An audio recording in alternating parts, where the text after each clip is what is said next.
Mun nimi on Liu ja mä oon 3. vuoden opiskelija täällä Metropoliassa. Ja aineena, mitä opiskelen, on just tää tieto- ja viestintätekniikan insinööriksi.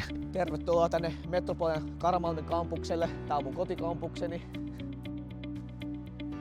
Oma kampukseni on täällä Karamalmin kampuksella ja täällä opiskelen myös tuotantotalouden insinöörejä, muuta kuin meitä IT-insinöörejä, joka on sitten pääaineena on nämä IoT, pelikehitys ja muita tämän tyylistä. Mutta sitten itse lähden sitten tuonne Myllypuroon, kun suuntaudun ohjelmistotuotantoon.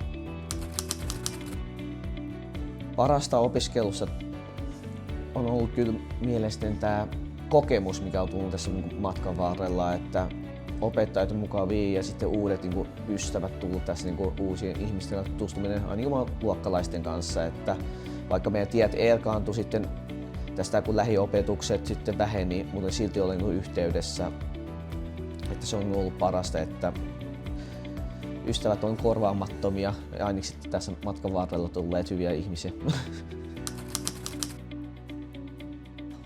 Koulun ulkopuolisia aktiviteetteja. Täällä voi ottaa chillisti esimerkiksi oppituntien jälkeen ja väleillä täällä esimerkiksi Aivol-huoneessa löytyy tää Aivol ja sitten muita nää pelejä löytyy vähän korista, jalkapallon liittyviä ja muita sitten, että tuutorointiikin löytyy ja hallitushommia ja siinä saa paljon kokemusta sitten työelämää.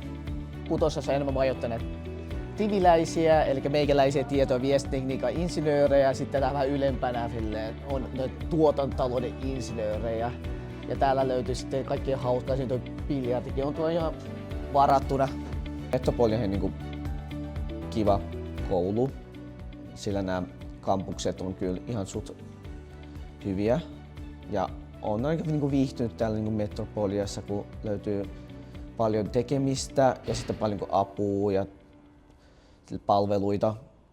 Ja sitten aina kun on ollut ongelmia opiskelun suhteen, niin aina sitten apu on ollut lähellä opettajien suhteen tai sitten muihin liittyvistä asioista, että on hyvin saanut tukea täällä. Niin siitä mä oon tykännyt tässä Metropoliassa, että et ole yksin ja tuki on aina lähellä.